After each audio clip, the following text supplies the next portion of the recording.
आप देख रहे हैं TNB।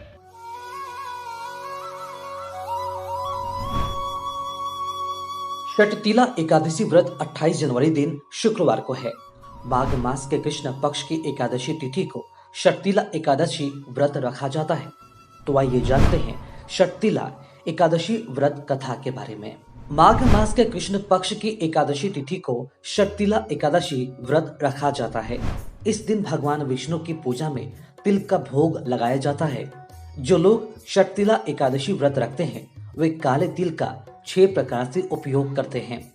इस दिन भगवान विष्णु की विधि पूर्वक पूजा की जाती है और षटतिला एकादशी व्रत कथा का श्रवण भी करते हैं। किसी भी व्रत को रखने पर उसकी व्रत कथा का श्रवण जरूर करना चाहिए, तभी व्रत का पूरा फल प्राप्त होता है। तो आइए जानते हैं षटतिला एकादशी व्रत कथा के बारे में। पौराणिक कथा के अनुसार एक बार नारद जी ने भगवान विष्णु से षटतिला एकादशी की कथा और उसके महत्व के बारे में बताने का निवेदन किया। तब श्री विष्णु ने उनको षटतिला एकादशी की कथा सुनाई, जिससे इस व्रत के महत्व का पता चलता है। कथा के मुताबिक एक नगर में एक ब्राह्मणी थी जो भगवान विष्णु की भक्त थी। वह सभी व्रत नियम से करती थी। एक बार उसने लगातार 1 माह तक व्रत किया, जिससे वह कमजोर हो गई। व्रत के प्रभाव से शरीर शुद्ध हो गया। भगवान विष्णु ने सोचा कि व्रत के पुण्य से उसे विष्णु लोक में स्थान मिल जाएगा, लेकिन उसकी आत्मा तृप्त नहीं रहेगी। उस ब्राह्मणी ने पुण्य कर्म और व्रत किए थे, लेकिन एक गलती की थी कि उसने कभी किसी को कोई दान नहीं दिया था। इस वजह से उसे विष्णु लोक में तृप्ति हासिल नहीं हो पाती। भगवान विष्णु उसकी आत्मा तृप्ति के लिए स्वयं ही उसके घर भिक्षा मांगने पहुंच गए। उन्होंने उसके दरवाजे पर पहुंचकर आवाज लगाई और भिक्षा मांगी। उस ब्राह्मणी ने भगवान विष्णु को भिक्षा में मिट्टी का एक पिंड दिया। श्री हरि विष्णु वहां से अपने लोक आ गए। मृत्यु के बाद वह ब्राह्मणी विष्णु लोक पहुंच गई। वहां पर उसे एक कुटिया और आम का पेड़ मिला। वह खाली कुटिया देखकर दुखी हो गई।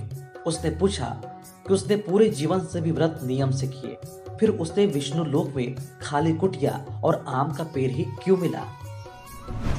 इस पर भगवान विष्णु ने कहा कि तुमने कभी भी किसी को कोई दान नहीं दिया, इसका दंड तुम्हें यहाँ मिला है। तब उसे अपनी गलती का एहसास हुआ। उसने प्रभु से इससे मुक्ति का मार्ग पूछा। तब उन्होंने बताया कि तुम अपनी कुटिया का द्वार बंद कर लेना। जब देव कन्याएं तुमसे मिलने आए तो उनसे षटतिला एकादशी व्रत की विधि पूछ लेना। षटतिला एकादशी व्रत विधि जानने के बाद ही कुटिया का द्वार खोलना। एक दिन जब देव कन्याएं उनसे मिलने के लिए आए तो उसने वैसे ही किया जैसे भगवान विष्णु ने कहा था। देव कन्याओं ने उसे षटतिला एकादशी व्रत के बारे में विस्तार से बताया।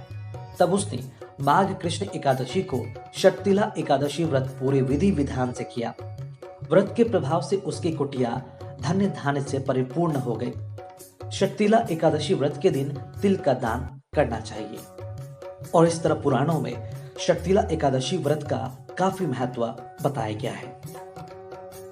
खबरों में फिलहाल इतना ही। देश और दुनिया की ताजा अपडेट्स के लिए लॉगिन करें www.thenationalbulletin.in।